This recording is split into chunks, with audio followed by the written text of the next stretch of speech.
আধো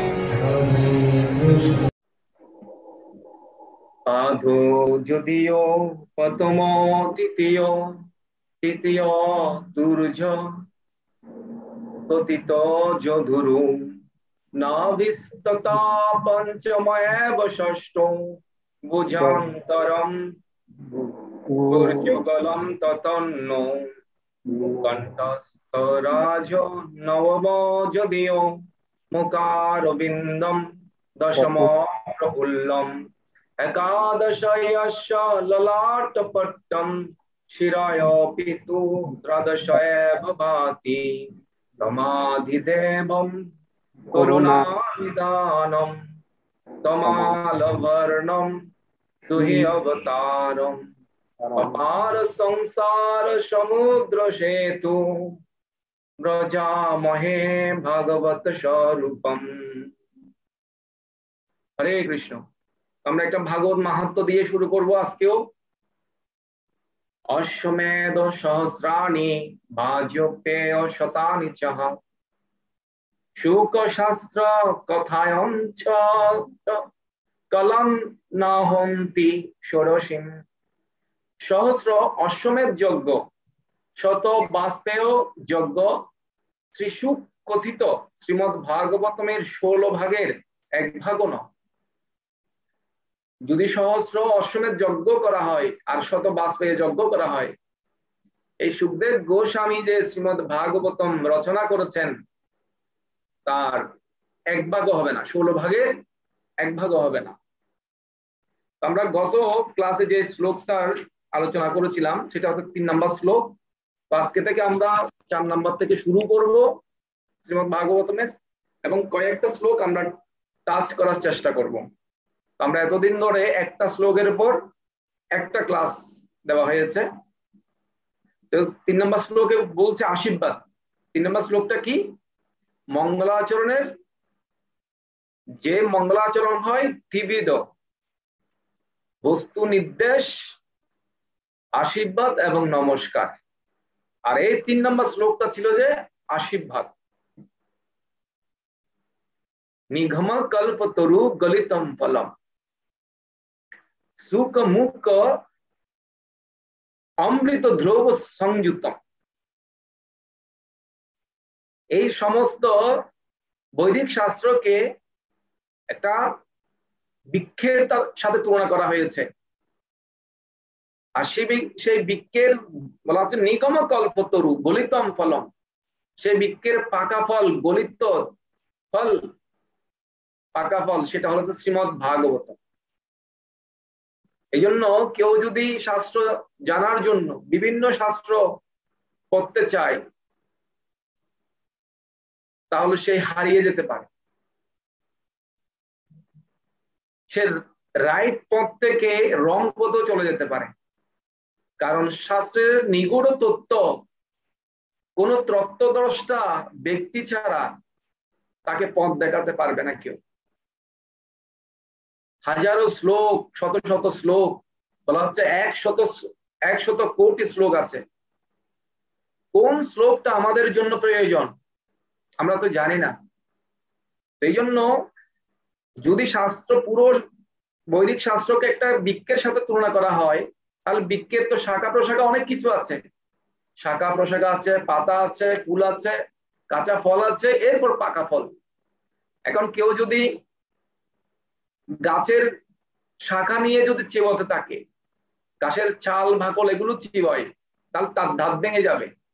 এই জন্য বেদান্ত দন্ত পড়ে যাবে তার। এই জন্য আমরা পাকা ফল, তো এই পাকা ফল আরো স্বাদিষ্ট হয়েছে কিভাবে? যেহেতু এটা সুখদেব গোস্বামী আস্বাদন করেছে। এই জন্য বলা হচ্ছে সুখ মুখ অমৃত দ্রব সংযুক্তম। এটা না অমৃত, দ্রবটা কিরকম? অমৃত। অ্যাডজেক্টিভ বিশেষণ যুক্ত করেছে, অমৃত ধ্রুব। আর পিবত ভাগবত রসমালয়। আমরা রস নিয়ে 12টা মুখ্য এবং গৌণ রস নিয়ে আলোচনা করেছিলাম। আর এই রস কারা পান করবে? পিবত, পিবত মানে পান করবে কারা? মুহুরুহ রসিকা ভুবি ভাবুকা, যে ভাবুক ভক্তগণ, মুক্ত পুরুষগণ, যাদের হৃদয় শুদ্ধ হয়েছে, তারাই ভাগবতম আস্বাদন করবেন। আজকে আমরা 4 নম্বর শ্লোকে যাচ্ছি। তো 4 নম্বর শ্লোক আপনারা সবাই একসাথে পড়বেন।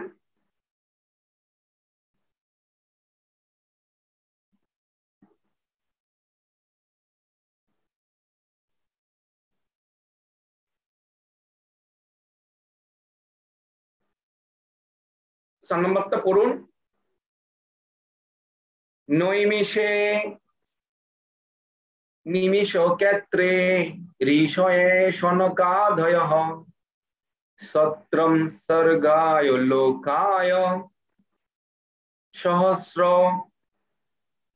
সমমাসতঃ। নৈমিষে অনিমিষ ক্ষেত্রে, এটা সংস্কৃত উচ্চারণ, ক্ষেত্রে উচ্চারণ করতে পারেন। ঋষয় শনকাদয়, একসময় শৌনক আদি ঋষিরা পরমেশ্বর ভগবান এবং তার ভক্তদের প্রীতি সাধনের জন্য বিষ্ণু তীর্থ নৈমিষারণ্যে সহস্র বৎসরব্যাপী এক যজ্ঞ অনুষ্ঠান করেছিলেন।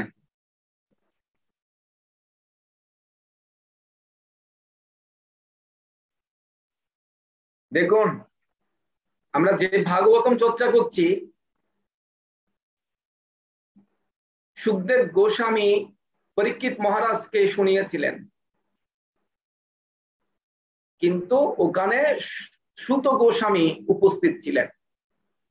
তো সুত গোস্বামীও এই ভাগবত শ্রবণ করেছিলেন সুখদেব গোস্বামী। আর সেই সুত গোস্বামী নৈমিষারণ্যে এসে শৌনকাদি ঋষিরা প্রশ্ন করেছিলেন। আমরা শৌনকাদি প্রশ্ন করেছিলাম যে সেই বিষয় নিয়ে আজকে আলোচনা হচ্ছে। শৌনকাদি ঋষিরা নৈমিষারণ্য ক্ষেত্রের মধ্যে যখন প্রশ্ন করেছিলেন সুত গোস্বামীকে, তখন সুত গোস্বামী এই ভাগবতম পাঠ দিয়েছিলেন।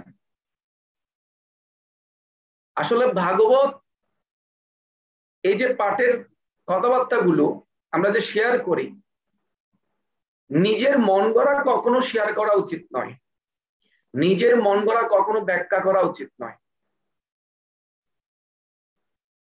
আমার গুরুদেব থেকে আমি কি শ্রবণ করেছিলাম সেটা আমি শেয়ার করছি, সেটা সুত গোস্বামী বলবেন। আমার গুরুদেব মানে কে? গুরুদেব সুখদেব গোস্বামী। সুখদেব গোস্বামী থেকে যেভাবে শুনেছিলেন তিনি সেভাবে বলবেন। আর সুখদেব গোস্বামীও বলছে, আমি মৈত্রী ঋষি যেভাবে বিদুরকে বলেছিলেন আমি সেভাবে এই পরীক্ষিত মহারাজকে বলছি। দেখেন, সুখদেব গোস্বামী মৈত্রী ঋষি থেকে শুনেছিল এবং ব্যাসদেব থেকে শুনেছিল, সে কথাটা উনি স্বীকার করছে।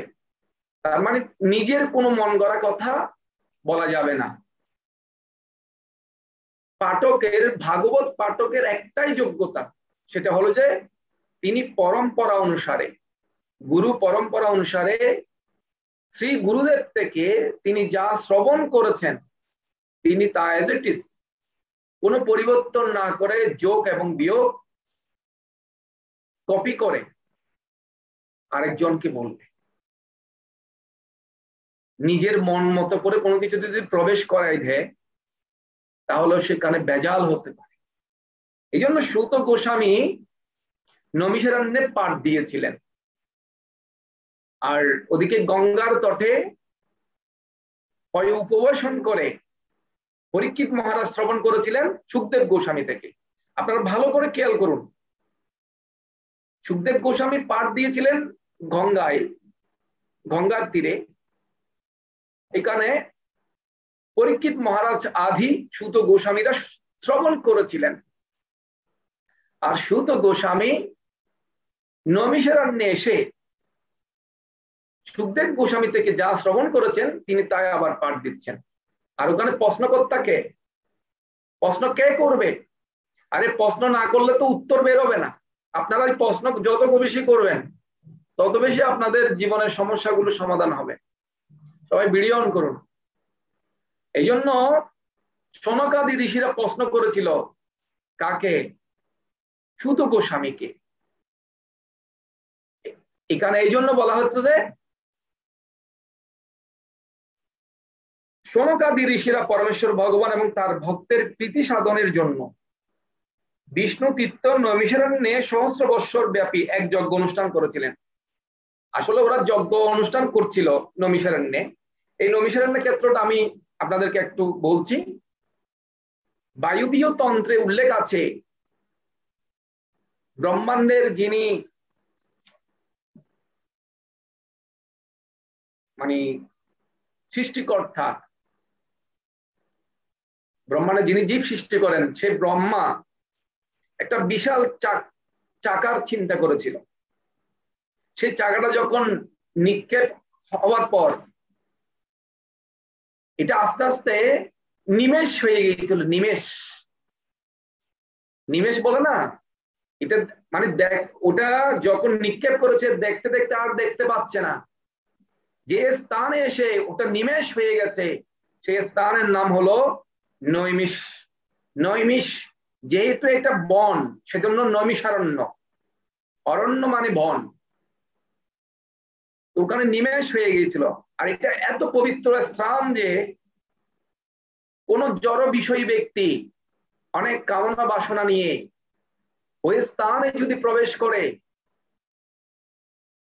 তার জড় বাসনা শেষ হয়ে যাবে, এত পবিত্র স্থান। এই জন্য সমস্ত ঋষিরা এসে ওই স্থানে সহস্র বছর ব্যাপী যজ্ঞ অনুষ্ঠান করার জন্য সমবেত হয়েছে। কয় বছর ব্যাপী? হ্যাঁ, কয় বছর ব্যাপী? আপনারা কয়দিন যজ্ঞ করতে পারবেন? একদিনের যজ্ঞের খরচ কত টাকা? আমাদের মন্দিরে একদিনের যজ্ঞ করলে 21,000 টাকা নৃসিংহ যজ্ঞদের। আরো যদি বিশাল পণ্ডিত নিয়ে বৈষ্ণব ব্রাহ্মণদেরকে ভোজন করিয়ে যদি যজ্ঞ করেন তাহলে লাখখানিক তো খরচ হতে পারে। এটা কলিযুগের যজ্ঞের কথা বললাম। আর তখনকার সময়তে আরো অনেক বেশি খরচ করতো যজ্ঞ অনুষ্ঠানে। তাহলে চিন্তা করে দেখুন তখনকার সময়ে কত সুন্দর যজ্ঞ হতো। হরি বল।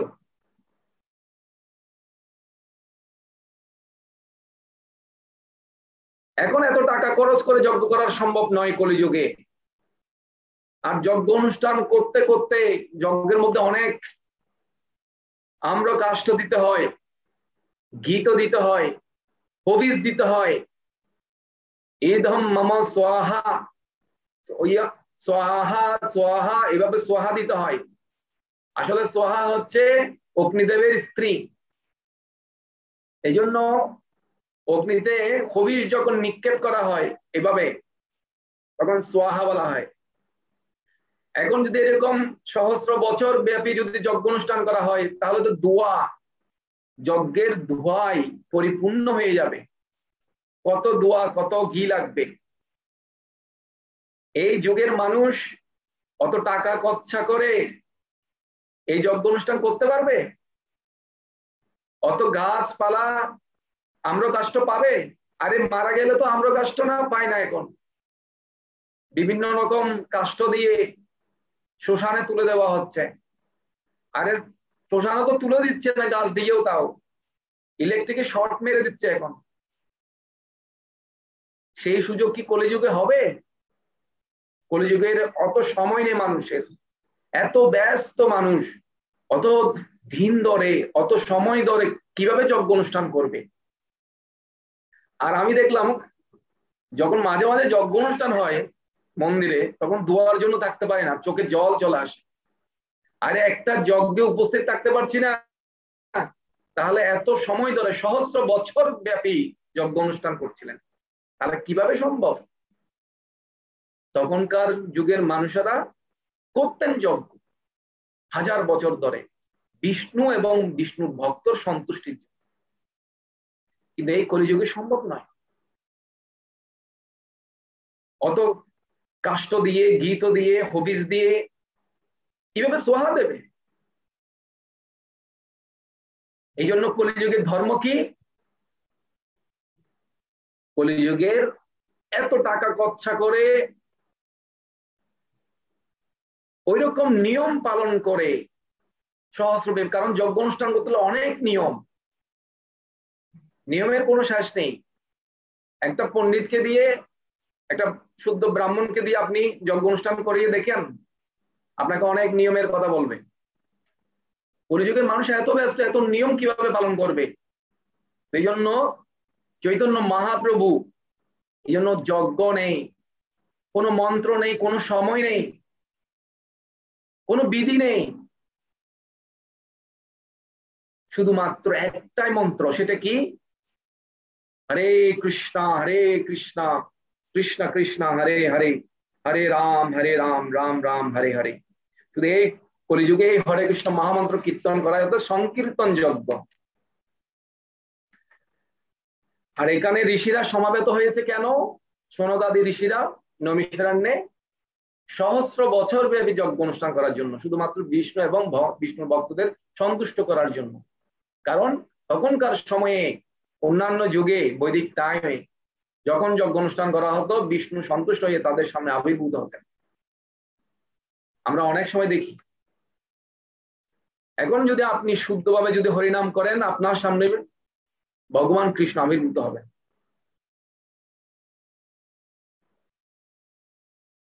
আমরা এর পরের শ্লোকটা দেখুন।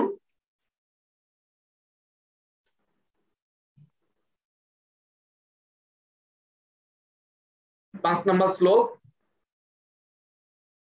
তদ্ তু মুনয় প্রাতঃ হুত হুথাগ্নয়ঃ সৎকৃতম সুতমানিশনম প্রপচ্ছু ইদম আধুরা।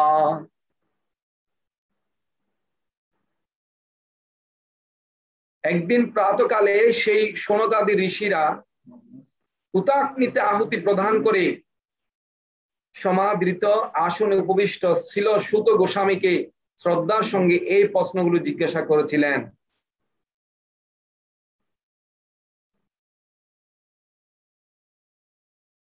দেখেন, সনকাদি ঋষিরা যখন যজ্ঞের মধ্যে আহুতি প্রদান করে, তারা সুত গোস্বামীকে শ্রদ্ধার সঙ্গে একটা আসনে উপবেশন করালেন এবং বিনয়ী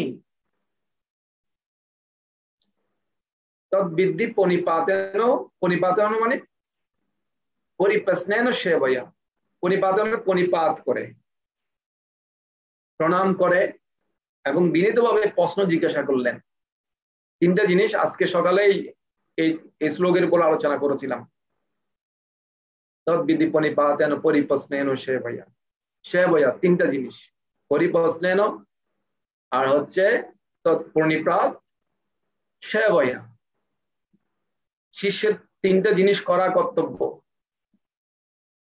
প্রথমে প্রণিপাত, শিক্ষা গুরু দীক্ষা, গুরুকে দেখার পর প্রথমে নমস্কার জানাতে হবে, হরে কৃষ্ণ দিয়ে সম্ভাষণ করতে হবে, তারপরে বিনয়ের সহিত প্রশ্ন জিজ্ঞাসা করতে হবে, এরপর হচ্ছে সেবায়া, অকৃত্রিম সেবা। তো তারা প্রশ্ন করেছিলেন সুত গোস্বামীকে, সনকাদি ঋষিরা। কোন সময়ে? একদিন প্রাতকালে। তৎ একদা তু মনয় প্রাত মুহূর্ত, ভোরে সকালবেলা জিজ্ঞেস করেছিলেন। এই পারমাত্মিক যদি কেউ উন্নতি লাভ করতে চায়, তার জীবনের জন্য এটা সর্বশ্রেষ্ঠ সময়। এই পারমাত্মিক জীবনে যদি কেউ অগ্রগতি লাভ করতে চায়, এখন আমাদের এখানে তো সময় থাকে না, রাত 12টা পর্যন্ত অফিস, এরপর খাওয়া দাওয়া শেষ করে রাত 2টা ঘুমানো হয়, ভোরের সূর্য যখন মাঝখানে যায় তখন ঘুম থেকে উঠা হয়, অনেকে 9টা 10টা কিছু স্টুডেন্ট আছে ওরা বলে সূর্য কোন দিকে উঠে, বলে আর এই সূর্য তো মাঝখানে থাকে সবসময়, কোনো দিকে উঠে না, কারণ দুপুর বেলায় ঘুম থেকে উঠে বেশিরভাগ। কিন্তু আধ্যাত্মিক জীবনে যদি কোনো কার্যকলাপ শুরু করতে হয় তাহলে প্রাতঃ সময়ে, প্রাত মুহূর্ত হুতাক নয়, কারণ যজ্ঞ অনুষ্ঠানও করা হয় তখনকার সময়, যজ্ঞ অনুষ্ঠান করা হতো যে খুব ভোরে, কারণ ভোরে এটা হচ্ছে সবচেয়ে উত্তম সময়। অন্যান্য সময় থেকে এই সকাল বেলার সময়টা সবচেয়ে উত্তম। শাস্ত্রে বলা হচ্ছে সূর্য ওঠার 1 ঘন্টা 36 মিনিট আগ সময় হচ্ছে ব্রহ্ম মুহূর্ত। এই ব্রহ্ম মুহূর্তে যদি কেউ যদি ঘুম থেকে উঠে হরিনাম করে, সে সপ্তগুণের উপরে বিরাজমান করবে এবং তার হরিনাম ভগবানের সাথে কানেক্টেড থাকবে। আপনারা প্র্যাকটিক্যাল কেউ করে দেখতে পারেন। আপনি 10টা 11টার দিকে যে জব করবেন, সেই জব যদি ভোরে করেন তার টপারটা আপনি নিজেই পাবেন। আর কেউ যদি রাত্রে করে তার তো কথাই নেই, বিভিন্ন রকম চিন্তা, বিভিন্ন রকম টেনশনে কাজ করবে, মন স্থির থাকবে না। এই জন্য এই ঋষিরা, এই মহর্ষিরা জিজ্ঞেস করেছিলেন যে প্রাতঃ সময়ে, শৌনকাদি ঋষিরা সুত গোস্বামীকে প্রশ্ন করেছিলেন এবং শ্রদ্ধার সহিত একটা আসনে উপবেশন করিয়েছিলেন প্রাতঃ সময়ে। আর এই সুত গোস্বামী উনি যথার্থ একজন প্রতিনিধি। কেন? কারণ তিনি সুখদেব গোস্বামী থেকে এই ভাগবত কথামৃত শ্রবণ করেছিলেন। আর সুখদেব গোস্বামী তিনি শ্রবণ করেছিলেন যে ভগবানের সত্যাবেশ অবতার কৃষ্ণ দ্বৈপায়ন বেদব্যাস। এই জন্য ব্যাসদেবকে জগৎ গুরু বলা হয়, আদি গুরু বলা হয়। কেন? তিনি সমস্ত শাস্ত্র প্রণয়ন করেছেন এবং অন্তিম সময়ে তিনি এই শ্রীমদ ভাগবতম প্রণয়ন করেছেন। এই জন্য যিনি পাঠক হবেন তিনি অবশ্যই গুরু পরম্পরায় ধারায় অন্তর্ভুক্ত হতে হবে এবং ব্যাসদেবের একজন সুযোগ্য প্রতিনিধি হতে হবে। তিনি সদ্গুরু চরণে যদি আশ্রয় গ্রহণ না করে কোনো মন গড়া যদি ব্যাখ্যা বলে, মানসিক জল্পনা কল্পনা করে, এই জন্য ভাগবত পাঠককে অবশ্যই তার গুরুদেব কি বলেছিলেন সেটা তিনি রিপিট করবেন শুধু। এই জন্য সুত গোস্বামী সুখদেব গোস্বামী কি বলছেন সেটাই রিপিট করছেন। আর এই জন্য ওনাকে শৌনকাদি ঋষিরা যথোপযুক্ত ভাবে সম্মান করে ওনাকে আসন দিয়েছিলেন। আর ওনার চরিত্র সম্পর্কে আমরা 6 নম্বর শ্লোকে পাবো।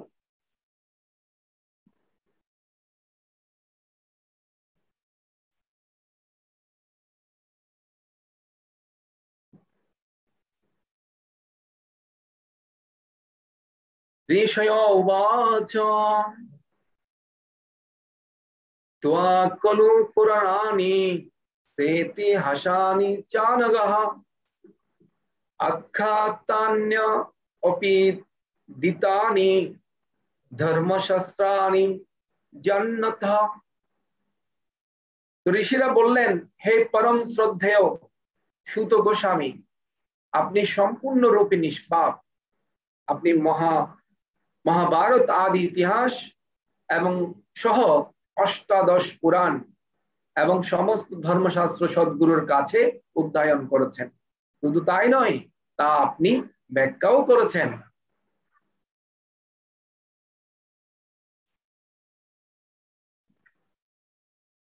শৌনকাদি ঋষিরা তাকে কিভাবে স্বাগত জানালো? আরে আপনি সম্পূর্ণভাবে নিষ্পাপ। আপনি সমস্ত পুরাণ, মহাভারত থেকে শুরু করে মহাভারত, রামায়ণ এবং 18 পুরাণ, 18টা পুরাণ সম্পর্কে অবশ্যই ভালোভাবে জানবেন। যিনি পাঠক হবেন তিনি অবশ্যই শ্রীমদ ভাগবতমের পাঠকের যোগ্যতা হচ্ছে তিনি যে বৈদিক শাস্ত্রগুলো আছে তিনি পুঙ্খানুপুঙ্খভাবে ওই শাস্ত্র সম্বন্ধে জানবেন এবং গুরু পরম্পরা ভুক্ত সদ্গুরু চরণ আশ্রয় গ্রহণ করে গুরুদেবের মুখের শ্রীমুখ থেকে তিনি যা শ্রবণ করেছেন তাই ব্যাখ্যা করবেন। এখানে একটা কথা বলেছে, সেটা হলো যে তিনি নিষ্পাপ, আপনি সম্পূর্ণরূপে নিষ্পাপ। তো ব্যাসদেবের যিনি প্রতিনিধি হবেন তিনি অবশ্যই সম্পূর্ণরূপে নিষ্পাপ হতে হবে। এই ভাগবত পাঠ করতে চাইলে সম্পূর্ণরূপে নিষ্পাপ হতে হবে। তো পাপের স্থান কয়টা? 4টা জায়গায়। কে কে জানে পাপের স্থান কয়টা? হরিব, আপনারা সবাই ভিডিও অন করুন। পাপের স্থান কয়টা? আমি মিউট করে দিচ্ছি, আপনারা নিজেরা বলুন কোথায় কোথায় পাপ আছে। আমাকে নিষ্পাপ হতে গেলে কি কি করতে হবে আপনারা নিজেরা বলুন। সবাই ভিডিও অন করুন। টিটু প্রভু আপনাকে স্বাগতম। পুলক প্রভু, মেহির প্রভু ভিডিও অন করুন।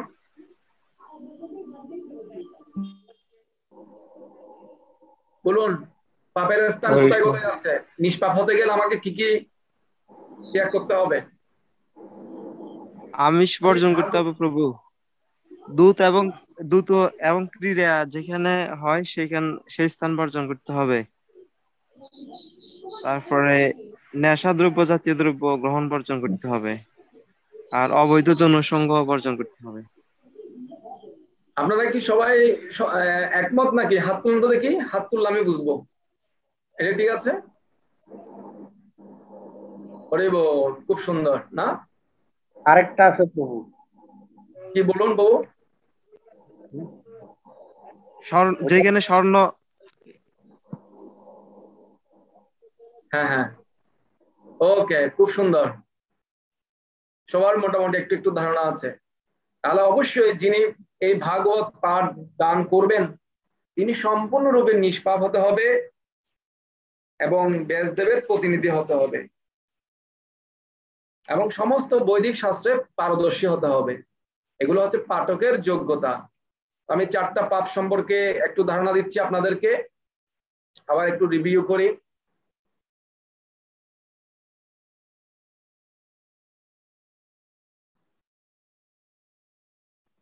তো যারা ভগবানের আইন অমান্য করে অশুদ্ধ মন ও ইন্দ্রিয়ধি পাপ কার্যে নিয়োজিত থাকে তাহলে সেই পশুদেহে অধঃপতিত হতে হবে। যেমন ধরেন কেউ যদি বেশি মাংসাহার করে তাকে বাঘের শরীর লাভ করতে হয়। কেউ যদি কাপড় বেশি ঘুমায়, অধিক সময় ধরে ঘুমায়, মরু অঞ্চলের তাকে ভাল্লুক হতে হবে। ভাল্লুকেরা অনেক ঘুমাতে পারে, 6 মাস গায়ে 6 মাস ঘুমায়। আর কেউ যদি গায়ে যদি কাপড় না রাখতে চায়, হ্যাঁ, কলিযুগে তো বেশিরভাগ দেখা যায় অ্যাডভার্টাইজ গুলোতে কাপড় এত শর্ট যে ওটা শিরাতেও পারে না। কাপড় যদি না রাখতে চায় তাকে অবশ্যই গাছের শরীর লাভ করতে হবে। এই জন্য মনুষ্য জন্মে আমরা দায়িত্বশীল জীবন যাপনের জন্য উন্নত বুদ্ধিমত্তা প্রাপ্ত হয়েছি। আমরা চয়েস করতে পারি। যেমন এই যে আমিষ আহার, এই আমিষ আহার বিভিন্ন আমিষ আহারের মধ্যে কি কি আছে? হাঁস, মুরগি, ডিম, মসুর ডাল থেকে শুরু করে সবকিছু আমিষ। এটা হচ্ছে পাপময় জীবন। আরেকটা হচ্ছে নেশা। এই নেশা আমাদের ত্যাগ করতে হবে।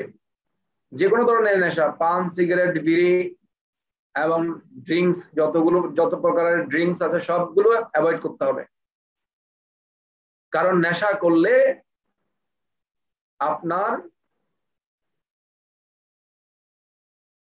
আমিষ আহার করলে ধয়া নষ্ট হয়ে যায়। আর যারা নেশা করবে তারা তপস্যা নষ্ট হয়ে যাবে, তারা তপস্যা ঠিকভাবে করতে পারবে না। আর তপ মানে হচ্ছে ধর্মের একটা পাপ, আর নেশা এটা হচ্ছে অধর্মের একটা পাপ। আমিষ আহার একটা অধর্মের পাপ। আর আমিষ আহার করলে দয়া নষ্ট হয়ে যায়, জন্য দয়া হচ্ছে ধর্মের পাপ। পাপের 4টি স্তম্ভ, পাপ 4টা পিলারের মধ্যে দাঁড়িয়ে আছে।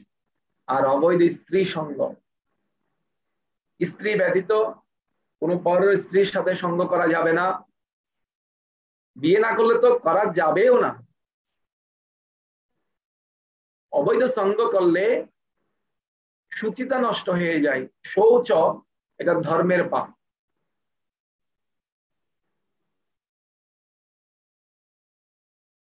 আর আরেকটা কি বলেছিলাম, দ্রুত ক্রীড়া। দ্রুত ক্রীড়া করলে আপনার সত্য নষ্ট হয়ে যাবে, আর সত্য ধর্মের পাপ। এখানে আমি পিকচার দিয়েছি, দেখেন, যে যেরকম কর্ম করবে তার সেরকম ফল লাভ হবে, যেমন বাপ তেমন লাভ, যে যেরকম ভাবে থাকতে চায়।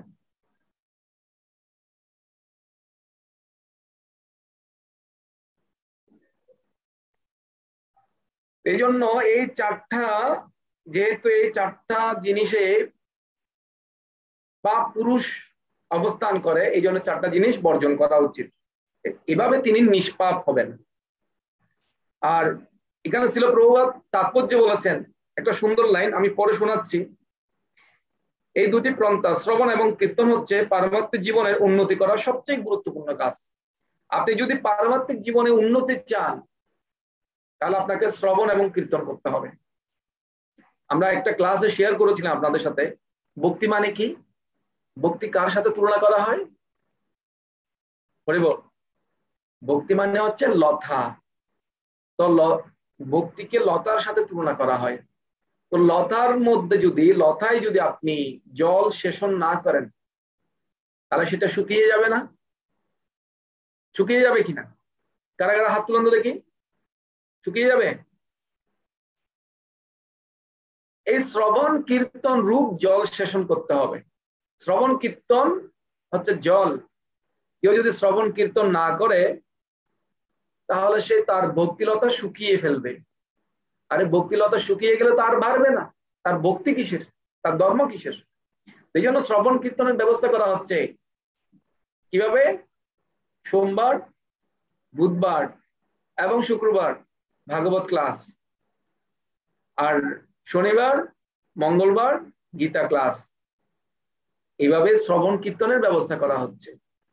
আর সাধু সঙ্গের মাধ্যমে শ্রবণ কীর্তন করতে হয়, অন্য কোন সঙ্গে শ্রবণ কীর্তন হয় না। ভগবানের কথা যত শুনবেন, তত আপনার ভক্তি বৃদ্ধি হতে থাকবে। এই জন্য শ্রীল প্রভুপাদ বলছেন, যিনি যথার্থ সদ্গুরুর কাছে বিনীতভাবে শ্রবণ করার মাধ্যমে এই অপাকৃত জ্ঞান লাভ করেছেন, তিনি কেবল সেই বিষয়ে যথাযথভাবে বিশ্লেষণ করতে পারেন। আমি আপনাদেরকে শ্রবণ বিষয়ে আরেকটা জিনিস শেয়ার করছি।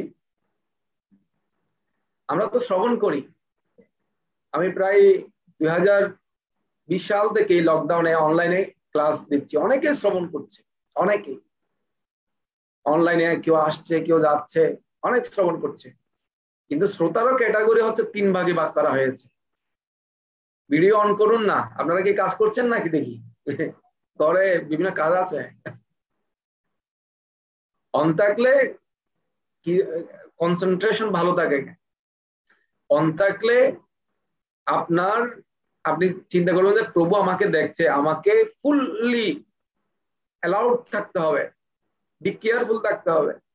তখন আপনি খুব সচেতন ভাবে মনোযোগ সহকারে শ্রবণ করতে চাইবেন। আর প্রশ্ন জিজ্ঞাসা করলে মাঝে মাঝে উত্তর দিলে আমি বুঝবো যে আপনারা শ্রবণ করছেন। এই জন্য শ্রোতার এখানে 3 ক্যাটাগরি ভাগ করা হয়েছে। আপনাদেরকে একটা গল্প শেয়ার করি, তখন বুঝতে পারবেন। এক ব্যক্তি 3টা মূর্তি বিক্রি করার জন্য বাজারে নিয়ে আসছে। তখনকার সময়ে রাজতন্ত্র ছিল, রাজারা ছিলেন। তো এই ব্যক্তি 3টা মূর্তি যখন বিক্রি করছে, দেখতে হুবহু একই অ্যাজ ইট ইজ, খুব সুন্দর মূর্তি, সুদর্শন মূর্তি, কিন্তু 3টা যদিও একই, কিন্তু 3টা রেটে, 3টা দামে তিনি বিক্রি করছেন। একটা 100 টাকা, একটা 1000 টাকা, আর একটা 10,000 টাকা, যদিও সেম। তো রাজার অনেক দূতেরা যখন বাজারে ঘুরেফেরা করছে, দেখছে যে এই ব্যক্তি একই মূর্তি বিক্রি করছে 3 রেটে। তারা সন্দেহ করলো এই মনে হয় লোকদেরকে ঠকাচ্ছে, যারা এখানে কত গ্রামের মানুষ বাজার করে আর তাদেরকে এইভাবে ঠকাচ্ছে। তিনি সন্দেহ করে তাকে রাজার কাছে নিয়ে গেলেন। তো রাজা বলছে কি সমস্যা? বলছে, রাজাকে বলছে এই ব্যক্তি একই মূর্তি, অবয়ব একই, কোনো কোনো তফাৎ নেই, 3টা মূর্তি 3 রেটে 3 দামে বিক্রি করছে, এই মানুষকে ঠকাচ্ছে। রাজামশাই ওকে উপযুক্ত শাস্তি প্রদান করুন। তখন রাজা জিজ্ঞেস করছে, এই তুমি এই কাজটা করলে কেন? এই কাজটা করছো কেন? তুমি মানুষকে ঠকাচ্ছ কেন? তখন ও বলছে, দেখুন রাজামশাই, এই 3টা মূর্তি যদিও দেখতে অবয়ব একই, যদিও চেহারা গঠন সবকিছু একই, কিন্তু 3টা জিনিসের মধ্যে পার্থক্য আছে। কি পার্থক্য? বলতে দেখুন, একটা মূর্তির এখানে 2টা ছিদ্র আছে কানের মধ্যে, কিন্তু আরেকটা মূর্তির একটা ছিদ্র আছে আরেকটা নিচের দিকে, কিন্তু আরেকটা মূর্তির মধ্যে এই কানের মধ্যে কোনো ছিদ্রই নেই। বলছে 2টা ছিদ্র কেন কানে? তো রাজাকে বলছে এই কান দিয়ে শুনে আর এই কান দিয়ে বের হয়ে যায়, কোনো কিছু হৃদয়ে প্রবেশ করে না।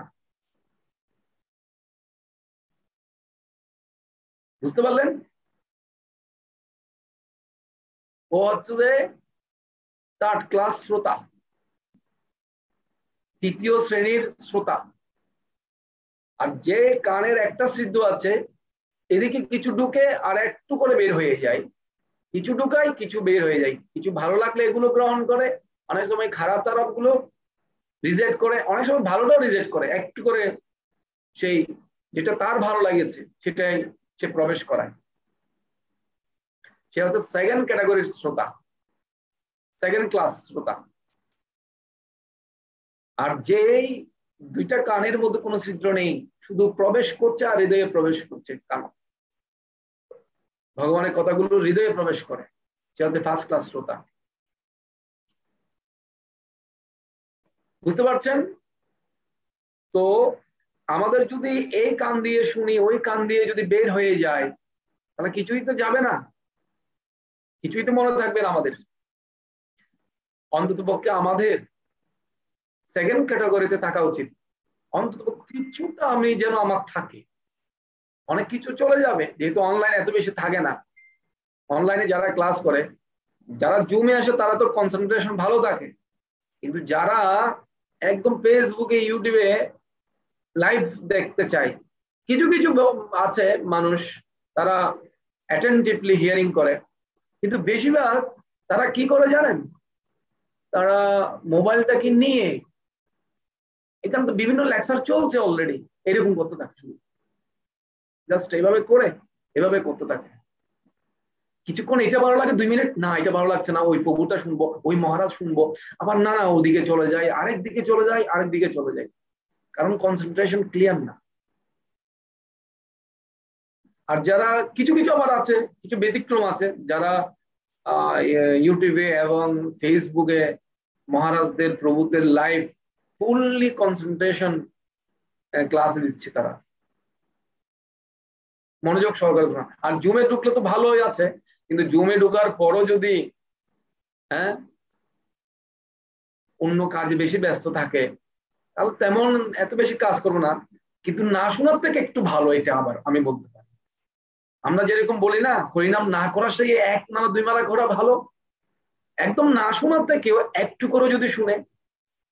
আরেকদিন আপনাদের সাথে শেয়ার করবো যে এক ব্যক্তি শুধুমাত্র সাধুর একটু কথা শুনেছিল, একটা কথা, মানে একটা ওয়ার্ড, তার ফলে তার কি গতি হয়েছে সে বিষয়টা আগামী ক্লাসে শেয়ার করব।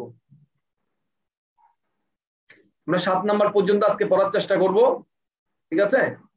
এরপরে আপনাদের সাথে আপনাদের কোনো প্রশ্ন থাকলে করতে পারবেন। হরি বল।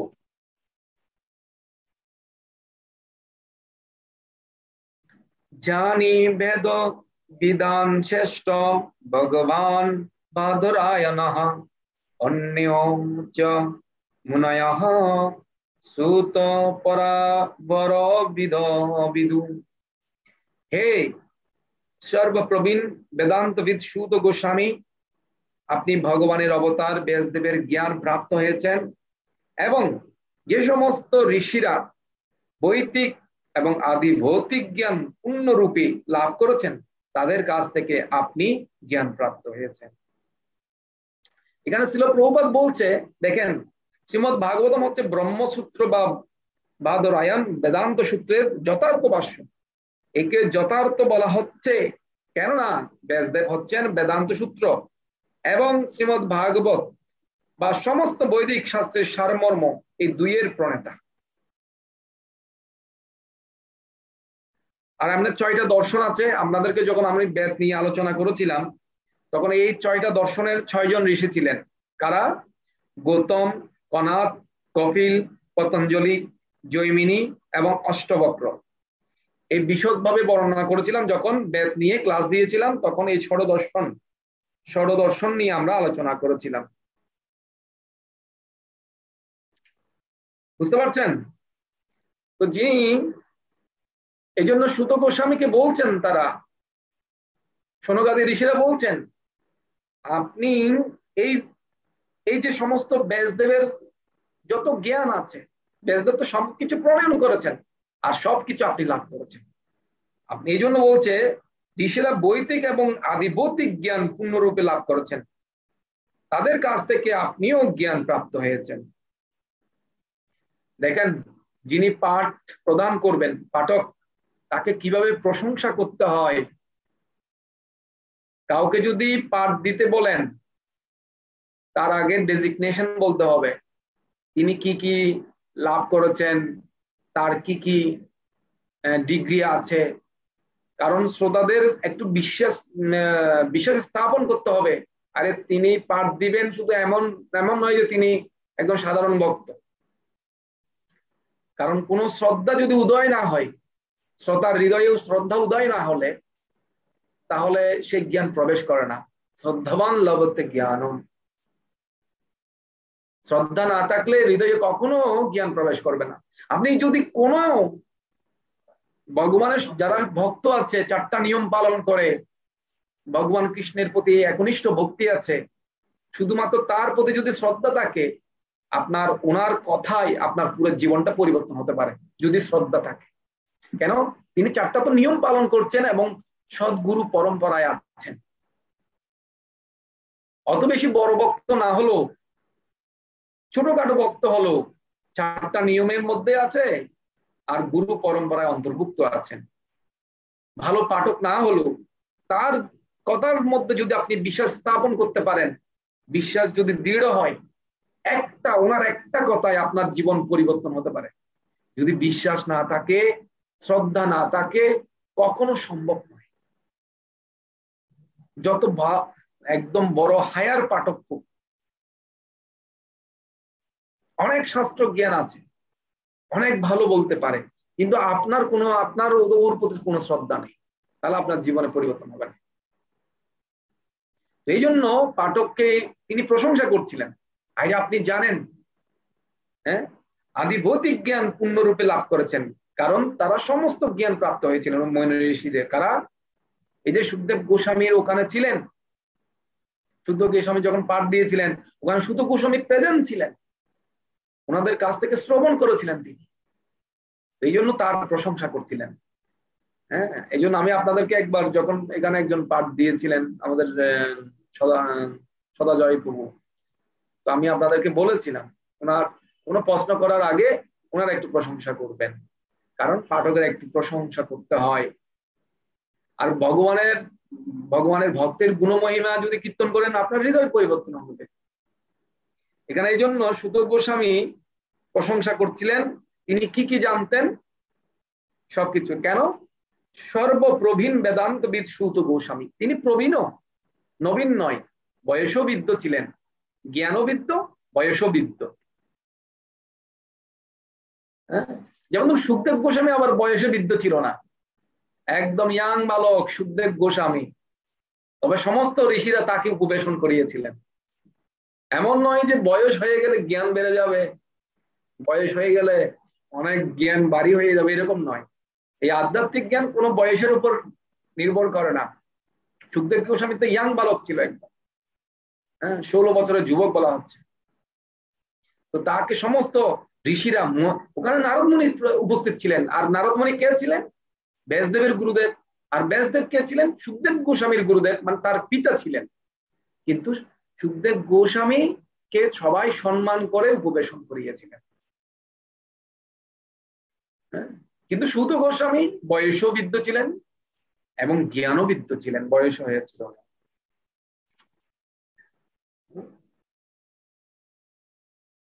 হরে কৃষ্ণ। দেখেন 8 নাম্বারটা একটু শেয়ার করে দিচ্ছি, কারণ 8 নাম্বারে ওনার আরো কিছু কোয়ালিটির কথা বলেছে। আমরা যেহেতু ভাগবত পাঠক যিনি হবেন তার কি কোয়ালিটি থাকা প্রয়োজন, কি যোগ্যতা থাকা প্রয়োজন, এই বিষয়ে আলোচনা করছি। বেদত্তম সম্ম তৎসর্বতৎগ্রহ ব্রূয়ু স্নিগ্ধস্য শিষ্যস্য গুরুব গুজ্জম ওপি উথ। বলছিলেন যেহেতু আপনি শ্রদ্ধাশীল এবং বিনীত, তাই আপনার গুরুদেবেরা বিশেষভাবে অনুগ্রহ করেছেন, কেননা স্নিগ্ধ স্বভাব সম্পন্ন অর্থাৎ প্রীতিশীল শিষ্যের কাছেই গুরুবর্গ অতি নিগূঢ় রহস্য ব্যক্ত করেন। কার কাছে গুরুদেবেরা অতি নিগূঢ় তত্ত্ব ব্যাখ্যা করেন? যে শিষ্য অত্যন্ত স্নিগ্ধ এবং বিনীত, স্নিগ্ধ স্বভাব। গুরুদেবের কৃপা হলে এই জগতে আর কোনো কিছু দরকার নেই। এই জন্য বলছে যস্য প্রসাদ ভগবদ প্রসাদ, যস্য প্রসাদয়ন্ত গতিকুতঃপি ধ্যায়নস্তু ভংস্তৈষ্য যশশ্রী সন্দম বন্দে গুরুশ্রী চরণারবিন্দম। যদি গুরুদেব সন্তুষ্ট হয়ে যায় তাহলে আর তো কোনো কথাই নেই। এই জন্য গুবাষ্টকমে ছিল বিশ্বনাথ চক্রবর্তী প্রবাদ ব্যাখ্যা করেছেন, যস্য প্রসাদ ভগবত প্রসাদ, যদি গুরুদেবের প্রসাদ যস্য প্রসাদ অন্য গতি কুতঃপি, গুরুদেবের কৃপা ছাড়া আর কোনো গতি নেই। এই জন্য গুরুদেবের কৃপা লাভ করার জন্য তার ত্রিসন্ধ্যা করা উচিত। এই জন্য বলছে উনি যস্য স্ত্রী ত্রিসন্ধম বন্দে গুরু শ্রী চরণারবিন্দ,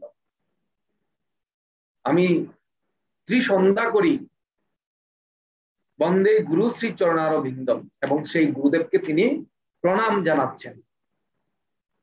এই জন্য আমাদের যারা ইসকনে যারা ভক্ত আছেন তারা ভোর 4:30টায় প্রথমে এই গুবাষ্টকম দিয়ে শুরু হয়, সংসার দাবানল দিয়ে।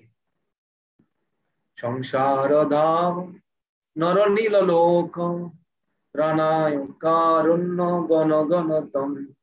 হরে কৃষ্ণ। এখানে উষা মাতা যে প্রেজেন্ট আছেন, উনি আমার এই গুবাষ্টকমটা চেয়েছিলেন। আমি এখন এটা পড়তে গিয়ে মনে পড়ে গেছে, আমি ভুলে গেছিলাম আবারও। উনি প্রেজেন্ট নেই না, উনি একটু অসুস্থ, ওনার জন্য একটু প্রার্থনা করতে হবে। ওনার জন্য আমরা একবার প্রার্থনা করি। উনি প্রায় 2-3 ক্লাসে প্রেজেন্ট থাকতে পারছে না। হরে কৃষ্ণ কৃষ্ণ কৃষ্ণ হরে হরে, হরে রাম রাম রাম হরে হরে। উনি এই অষ্টকমটা উনি চেয়েছিলেন,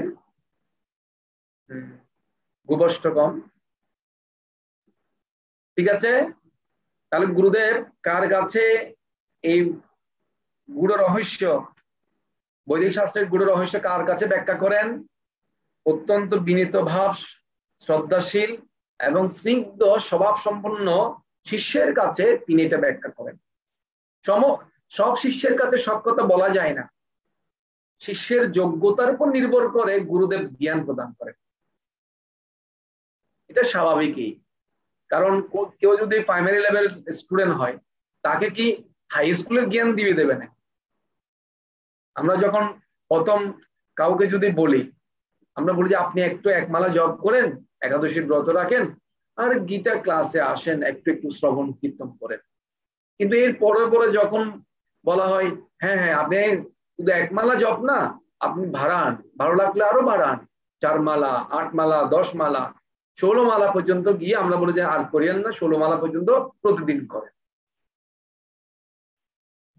এরপরে কেউ যদি নিরামিষ খাই, আমরা বলি যে হ্যাঁ হ্যাঁ নিরামিষ না খেলে আমরা সপ্তাহে একদিন খেতেও বলি। অনেক সময় যখন একদিন খাই, সপ্তাহে একদিন, আরে আপনি তো চাতুর্মাস ব্রত আসছে সামনে, 4 মাস নিরামিষ খেলে খুব ভালো, শাস্ত্রে এরকম বর্ণনা আছে, খান।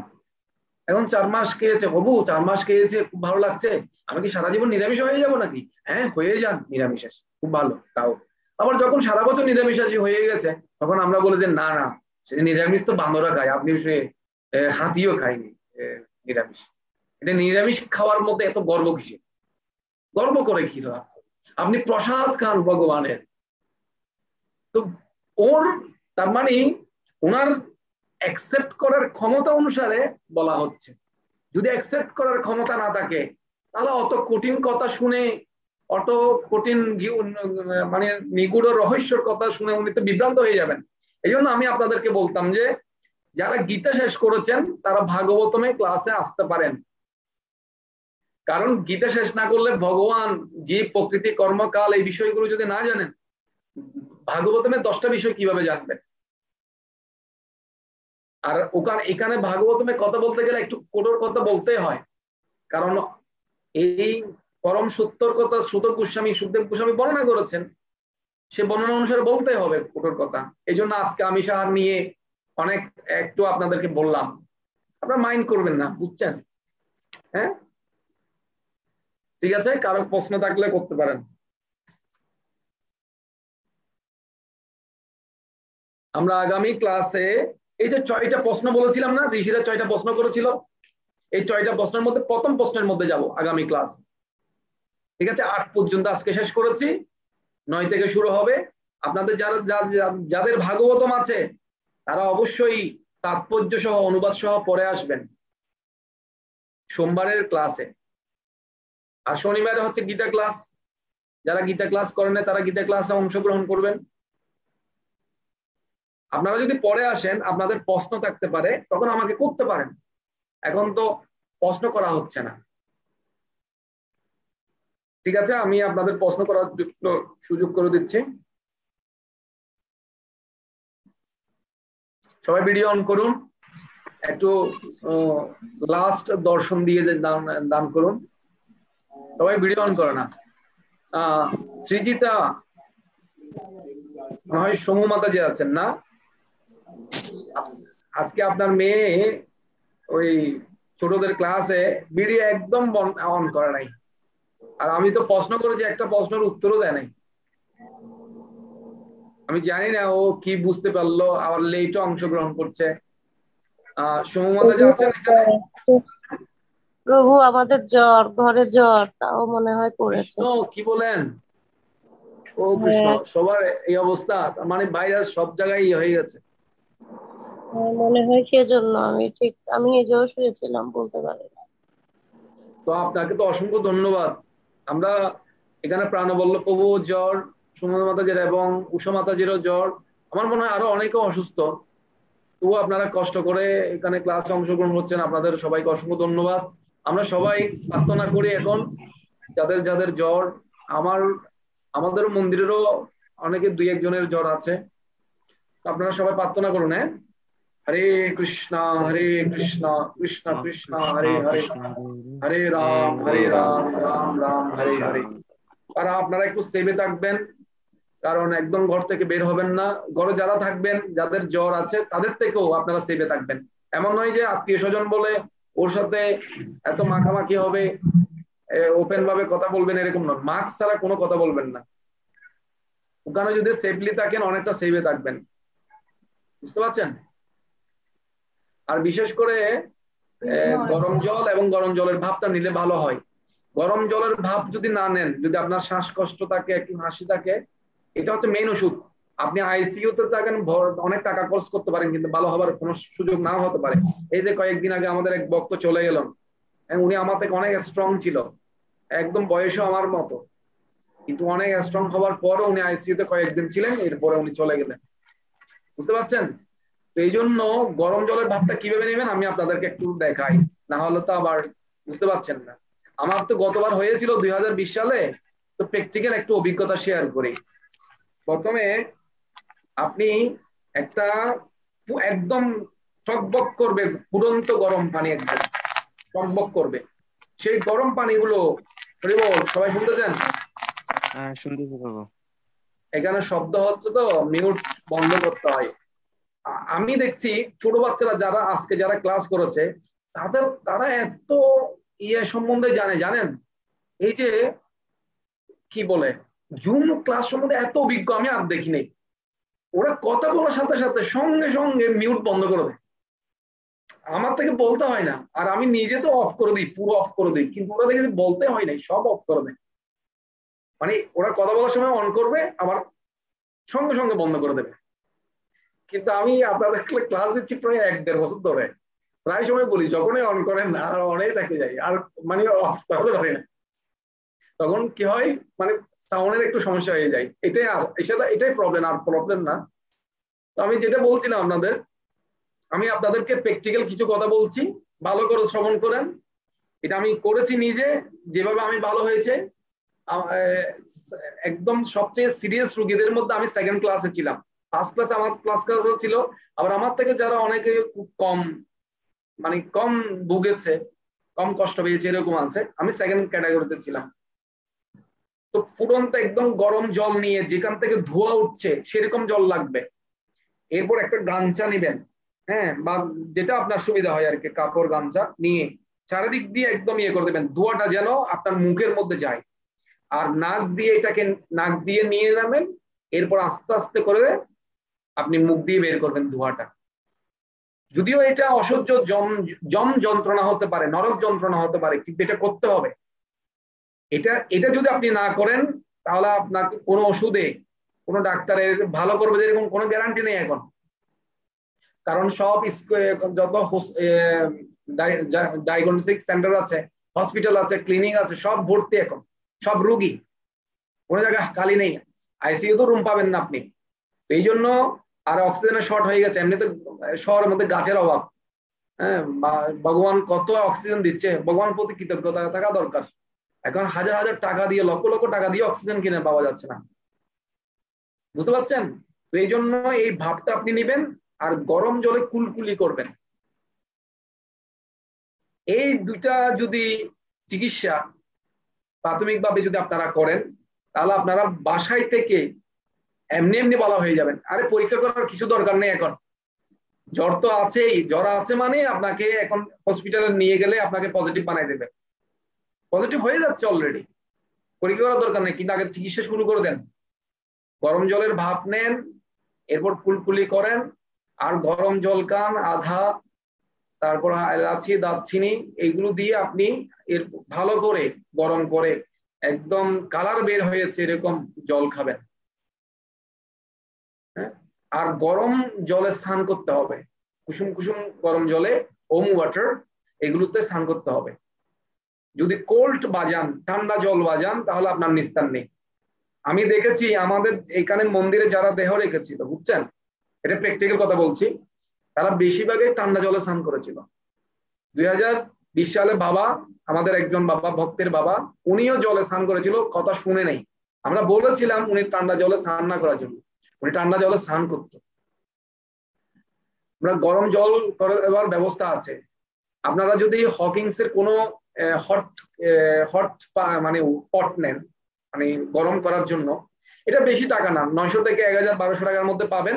ওটা দিয়ে একটা ফুল হিট করলে আপনি 1 বালতি জলে স্নান করতে পারবেন।